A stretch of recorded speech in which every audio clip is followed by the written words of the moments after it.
एक ओंकार सतनाम करता पुरख निर्भव निर्वैर अकाल मूरत अजूनी सैभं गुर प्रसाद। अंग पहला। गुरु ग्रंथ साहिब की सबसे पहली वाणी का नाम है जप। एक ओंकार सतनाम करता पुरख निर्भव निर्वैर अकाल मूरत अजूनी सैभं गुर प्रसाद। इस मूल मंत्र को हमने पहले भी समझने की कोशिश की थी। एक बार हम फिर दोबारा से इसको पढ़ते हैं। एक ओंकार सतनाम, वह परब्रह्म परमात्मा एक ही है, कर्ता पुरख है, वो सब कुछ करने कराने वाला है। उसका नाम सत्य है, उसका नाम काल से परे है, कालातीत है और सत्य है। वह सृष्टि का रचयिता है, कर्ता पुरख है, सर्वव्यापक है, वह निर्भय है, उसे किसी का भय नहीं, और निर्वैर है, उसका किसी के साथ कोई शत्रुता वाला भाव नहीं है, वो शत्रु भाव से मुक्त है। अकाल मूरत है, सौंदर्य रूप में वो काल से परे है, कालातीत है। वो अजूनी, अजूनी वह अजन्मा है, स्वयंभू, और वह स्वयं प्रकाशित है। सर्वम गुर प्रसाद, उसे गुरु की कृपा से ही प्राप्त किया जाता है। जप। गुरु नानक देव जी की रचना जप गुरु ग्रंथ साहिब की पहली लंबी वाणी है, जिसे सिख जगत में श्रद्धा से जप जी कहते हैं। यह अनंत सूत्रात्मक वाणी है और यह माना जाता है कि सारा गुरु ग्रंथ साहिब जप जी की ही व्याख्या है। जप जी के पाठ में हर चीज सूत्रात्मक तरीके से बताई गई है और पूरा गुरु ग्रंथ साहिब जप जी की ही व्याख्या है। उसी सब पूरे विचार को ही खोल के बताया गया पूरे ग्रंथ साहिब में। वाणी के शीर्षक से ही पता चलता है कि वाणी जाप अथवा गहन चिंतन के लिए है। इस वाणी में संकेतात्मक भाषा में मन की चंचलता, श्रवण, मनन, पंचजन, परमात्मा की व्यापकता एवं परमात्मा को प्राप्त करने के लिए सच्चे योग, युक्ति एवं आध्यात्मिक विकास के मार्ग का निरूपण किया गया है। सांकेतिक भाषा में है। कोई भी हम ग्रंथ ले लें, हिंदुइज्म का ले लें आप, सिखिज्म का जैसे गुरु ग्रंथ साहिब पढ़ रहे हैं, या मैंने जितने भी ग्रंथ मैंने पढ़े हैं, सब में एक ही बात है। सब में जो असल मंत्र है, जो उस परमात्मा की व्याख्या है, जो उस परमात्मा का रूप है, जो गूढ़ रहस्य की बातें हैं, वो संकेत रूप में ही दी गई है। क्योंकि जिसको जितनी प्यास होगी वो उतना ही उसको ग्रहण करेगा, उतना ही खोजेगा। जो खोजेगा वो असल चीज तक पहुंच पाएगा। सब कुछ ऐसे ही नहीं, उसको समझना इसलिए जरूरी है। जो समझेगा, जो मनन करेगा, फिर उसका बेड़ा पार हो जाएगा। फिर वो उस परमात्मा को पहचान जाएगा, उसकी व्यापकता को पहचान जाएगा।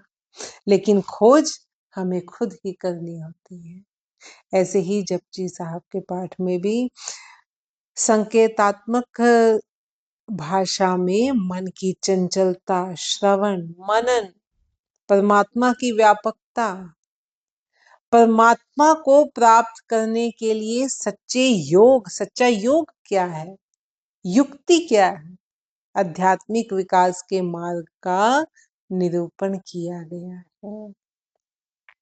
अब हम वाणी पढ़ते हैं। आद सच जुगाद सच, है भी सच, नानक होसी भी सच। कालातीत परमात्मा सत्य रूप में प्रारंभ से ही है, युगों के प्रारंभ से ही मौजूद है, वर्तमान में भी सत्य ही स्थित है और हे नानक भविष्य में भी सत्य ही बना रहेगा। सत्य कौन? सत्य रूप में जो परमात्मा है, जो सत्य रूप में है, क्योंकि एक परमात्मा ही है जो सदैव नवीन है, जो सदैव सत्य है। वो कल भी वैसा था, वो आज भी वैसा है, वो आगे भी ऐसा ही रहेगा। युगों के प्रारंभ से ही मौजूद है, वर्तमान में भी सत्य है, सत्य ही स्थित है और हे नानक भविष्य में भी सत्य ही बना रहेगा। सोचे सोच न होवई जे सोची लखवार, चुप्पे चुप न होवई जे लाए रहा लिपतार। यहाँ सोचे सोच, सोच का मतलब है शुद्धता से। शरीर को तीर्थों पर लाखों बार स्नान करने मात्र से, मीन्स शुद्ध करने से, ऊपर ऊपर से स्नान कर लेने से, शरीर को चंदन आदि लेपों से सुगंधित करने मात्र से मन का शोच, मन का शुद्धिकरण की संभावना पूर्ण नहीं होती। सोचे सोच न होई जे सोची लखवार। जितना मर्जी हम लाखों बार स्नान कर लें, चंदन आदि लेपों से सुगंधित लगा लें, सुगंधित चंदन को लगा लें, तो भी मन की शुद्धि नहीं होती इससे। चुप्पे चुप न होवई जे लाए रहा लिवतार। कंदराओं में निर्जनता, एकांत, चुप्पी भी मन की क्रियाकलापों को रोकने में समर्थ नहीं। वर्षों की समाधियां भी अंततः मन के प्रबल वेग के सामने टूट जाती हैं। चुप्पे चुप ना हो गई, आप मुंह से चुप हो गए, आप गुफाओं में जाकर बैठ गए, है ना, कि जहां कोई है ही नहीं। वहां अगर आप चुप हो, कोई और है ही नहीं, तो आप किसी से बोल ही नहीं रहे, वो सिर्फ बाहर का मौन हुआ। अंदर के क्रियाकलाप जो चल रहे हैं मन में, वो कंटिन्यूस चली जा रही। इसको आप देखना चाहते हो तो अपने आप को एक बारी अपने आप को मौन कर लो मुंह से, कि मुझे 5 मिनट बोलना नहीं। आप एक बार करके तो देखो, करोगे तो पता चलेगा अंदर कितने विचार चलते हैं। ऐसे ऐसी बातें ध्यान में आएंगी, ऐसे ऐसे विचार चलेंगे जो आम रूटीन में हमें पता ही नहीं चलता कि अच्छा ये भी चल रहे हैं हमारे दिमाग। तब मौन का पता चलता है, चुप्पी का पता चलता है कि हम मौन हैं या नहीं। बाहरी तौर पर हम आधा घंटा कोई नहीं है आसपास तो हम ना बोलें, लेकिन अंदर जो कॉन्टिन्यूअस बातचीत चल रही है उसका क्या है। मौन होना है तो आंतरिक रूप से मौन होना पड़ेगा। आप गुफाओं में चले जाओ, आप जंगलों में चले जाओ, कोई फायदा नहीं, क्योंकि जब तक मन के क्रियाकलाप शांत नहीं होंगे तो वो मौन मौन नहीं है। कंदराओं में निर्जनता, एकांत, चुप्पी भी मन के क्रियाकलापों को रोकने में समर्थ नहीं। वर्षों की समाधियां भी अंततः मन के प्रबल वेग के सामने टूट जाती हैं। आप समाधि लगा के बैठे हो, कोई है ही नहीं, पता तो तब चलेगा जब लोगों के बीच रहकर आप शांत हो, आंतरिक रूप से शांत हो। भूखिया भूख न उतरी जे बन्ना पुरियां भार। समस्त पुरियों की संपूर्ण संपत्ति को ले जाने पर भी यदि मन को आज्ञा मिल जाए तब भी यह पीछे नहीं हटेगा और तृष्णा ग्रसित इस मन की भूख फिर भी बनी रहेगी। आप जितनी मर्जी संपत्ति पुरियां की पुरियां ले लो, क्योंकि ये तृष्णा ऐसी चीज है, यदि मन को आज्ञा मिल जाए तो ये फिर भी पीछे नहीं हटेगा। इतनी पुरियां लेने के बावजूद भी इसकी भूख नहीं मिटती। सहस सियाणप बालक होए ता एक न चले ना। अपनी बुद्धि चातुर को हजारों लाखों तरीकों से यह मन प्रयुक्त करता है, पर फिर भी मन का खोखलापन प्रकट हो ही जाता है। जितनी मर्जी हम चतुराइयां कर लें, फिर भी जो मन का खोखलापन है ना कहीं सामने आ ही जाता है। पता चल जाता है कि अंदर से बंदा क्या है और बाहर से क्या है। मन की खोखलाहट सामने आ ही जाती है। फिर आगे प्रश्न है एक, किव सच यादा होइए, किव कूड़े टुट्टे पार। फिर हे महाराज, क्या तरीका है? लाखों बुद्धि कौशल भी अंत समय में किसी काम नहीं आते, तो फिर कैसे हम सत्य आचरण वाले बन सकेंगे? किव सच यादा हुई, हम कैसे सच्चे आचरण वाले होंगे? हमारे सामने बनी जो झूठ है, वो झूठ की दीवार कैसे टूटेगी? क्योंकि मन इतना चतुराइयां करता है। मन की चतुराइयों के फलस्वरूप हमारे सामने जो झूठ की, असत्य की जो दीवार बनी हुई है, फिर वो कैसे टूटेगी? आगे गुरु महाराज जवाब दे रहे हैं, हुक्म रजाई चलना, नानक लिखिया नाम। प्रभु के विधान, प्रभु के हुक्म को प्रसन्नता पूर्वक रजा मानकर उसके अनुसार चलने से ही यह संभव होता है। प्रभु के हुक्म, हुक्म प्रभु का नियम, हर चीज दुनिया की, इस पूरी सृष्टि की हर चीज, पूरे ब्रह्मांड की हर चीज प्रभु के नियम में ही चल रही है। सूरज, चंद्रमा, तारे, पूरी गैलेक्सी, ये एक नियम में बंधी है ना। सभी अपने अपने ऑर्बिट में अपने अपने हिसाब से चल रहे हैं, हाँ, अपने अपने ऑर्बिट में घूम रहे हैं। जरा सा भी कोई नियम का इधर उधर होता है तो देखो कैसे अर्थक्वेक्स आते हैं और कितने सुनामीज आ जाती हैं जरा सी हलचल से, कितने उसके प्रभाव पड़ते हैं। फिर तो सब कुछ प्रभु की रजा में चल रहा है, फिर हम क्यों मना करते हैं? हम उसकी रजा में राजी नहीं होते, हम कह देते हैं नहीं मेरे साथ ही ऐसा क्यों, ऐसा नहीं करूंगा।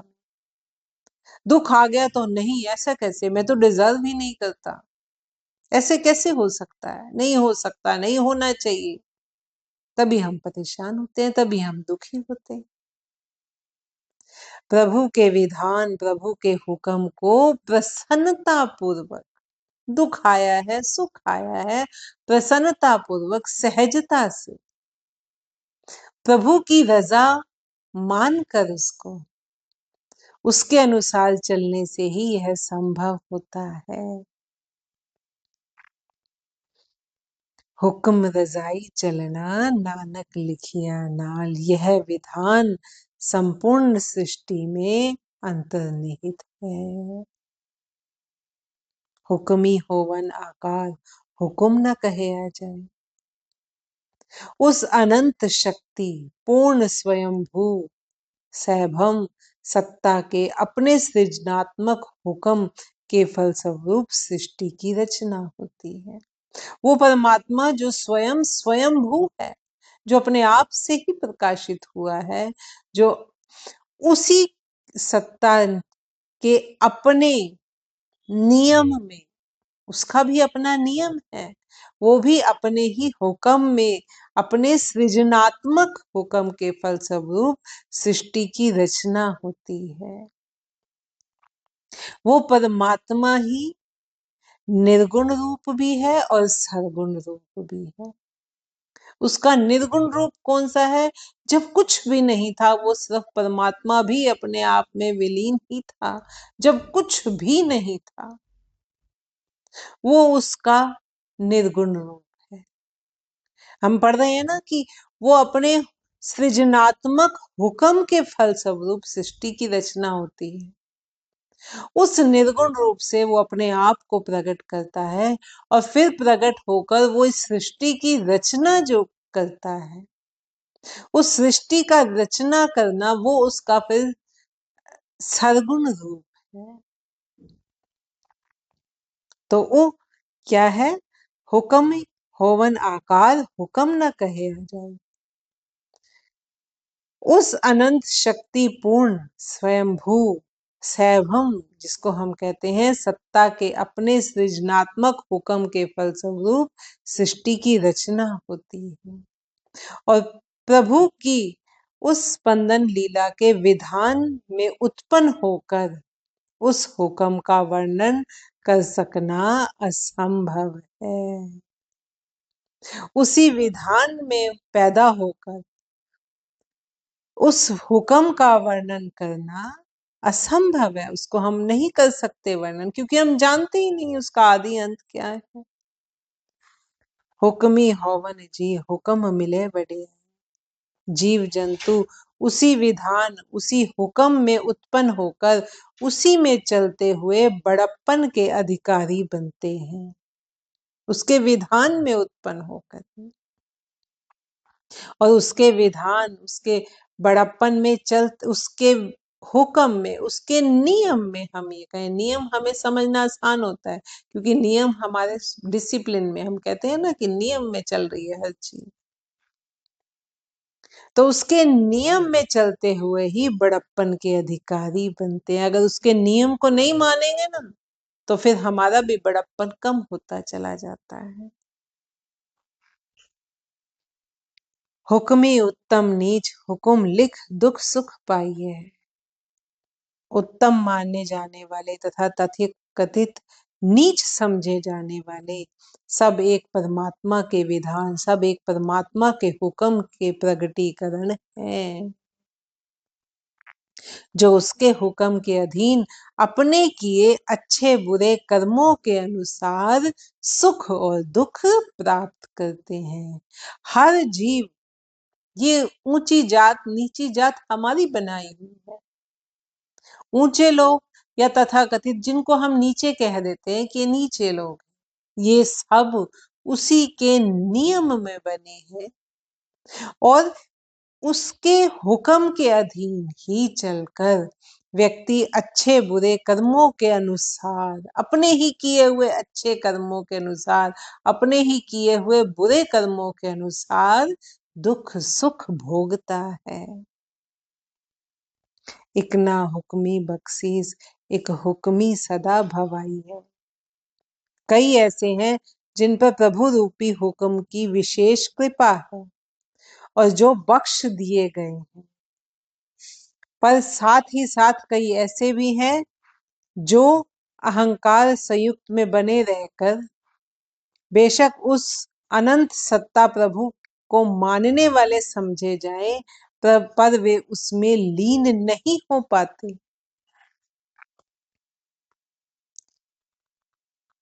उसके चारों ओर जन्म मरण के दुख भोगते चक्कर लगाते रहते हैं। दोबारा से समझते हैं। कई तो ऐसे हैं जिन पर हुक्म प्रभु रूपी हुक्म की विशेष कृपा है, जो बख्श दिए गए हैं, जिन्होंने ऐसे कर्म किए हैं। हमारे पिछले संस्कार अच्छे नहीं थे, लेकिन आगे आकर हमने अपने संस्कार सुधार लिए, तो वो बख्शनहार है। फिर जिस पर कृपा हो जाए, वो अपनी प्रभु रूपी हुक्म की विशेष कृपा है जो वो बख्श दिए जाते हैं। कुछ ऐसे भी हैं जो अहंकार संयुक्त ही बने रहकर, मीन्स जो अहंकार में ही लीन रहकर, बेशक अपने आप को वो ऊपर से दिखाएं कि प्रभु को मानने वाले हैं, बेशक उनकी वेशभूषा ऐसी है कि देखकर लगेगा कि ये प्रभु को बहुत मानने वाले हैं, लेकिन क्योंकि अंदर अहंकार है। अहंकार क्या है? मैं, मेरी भावना, ये मेरा, ये मेरा परिवार है, ये मेरा घर है, ये मेरी संपत्ति है। मैं जिसको हम कहते हैं कि मैं ना होता तो ये ना होता, मैं ना होता तो ये काम ना बनता, मैंने ऐसा किया तो ये हुआ, ये मैं, ये अहंकार है। अहंकार संयुक्त जो है वो बेशक अपने आप को बाहर से दिखवा रहे हैं कि हम प्रभु को मानने वाले हैं, लेकिन फिर भी वो जन्म मरण के दुख भोगते हुए चक्कर लगाते रहते हैं। वो उस परमात्मा में लीन नहीं हो पाते। क्यों? क्योंकि बीच में अहंकार की रेखा बन गई, बीच में अहंकार का पर्दा आ गया आत्मा और परमात्मा के बीच में। वो बाहर से दिखावा कर रहे हैं, लेकिन अंदर से मन में उनके अहंकार हावी है। तो वो फिर जन्म मरण के दुख भोगते ही रहते हैं। हुक्मे अंदर सबको, बाहर हुक्म न कोई। नानक हुक्मे जे बुझे, ताहु में कहे न कोई। सारा ही ब्रह्मांड उसके विधान, उसके हुक्म के अंतर्गत अपना कार्य नियमित ढंग से करता है। जैसे हमने पहले भी डिस्कस किया, सूरज, चांद, तारे, पर्वत, नदियां, समुद्र, सब उसके नियम में है, अपनी अपनी जगह पर स्थित है। सब उसके हुक्म के अंतर्गत ही, उसके नियम के अंतर्गत ही नियमित ढंग से कार्य करते हैं। कोई भी उसके विधान से बाहर नहीं है। जिसने उस हुक्म की लय को बूझ लिया, उसे अहम के अंतर्गत कष्ट नहीं भोगने पड़ते। अहम कहते हैं हौमे को। हौमे मीन्स अहंकार। मैं करना, वो हौमे है। जिसने उस हुक्म की लय को बूझ लिया, उसे हौमे मीन्स अहम के अंतर्गत कष्ट नहीं भोगने पड़ते। हुक्म को बूझना और अहंकार का नाश करना वास्तव में एक ही क्रिया के दो नाम हैं। हुक्म को बूझना मीन्स ये मान लेना कि मैं करने वाला कुछ नहीं हूं, जो कुछ भी कर रहा है वो ये परमात्मा कर रहा है, इसमें मैं कुछ भी नहीं कर रहा। तो जो कुछ भी हो रहा है, फिर जब आपने ये बूझ लिया कि मैं करने वाला कुछ नहीं, सब कुछ करने वाला वो परमात्मा है, तो सब कुछ वहीं खत्म हो गया, अहंकार खत्म हो गया। ये दोनों एक ही क्रिया के दो नाम हैं। नानक हुक्मे जे बूझे तहु में कहे न कोई। जो भी इस बात को बूझ लेता है, उसके अंतर मन से फिर अहंकार नष्ट हो जाता है। ये हमने 2 पौड़ी कर ली हैं जपजी से पाठ की। आगे हम थर्ड पौड़ी से हम आगे नेक्स्ट पोस्ट में आगे चलेंगे।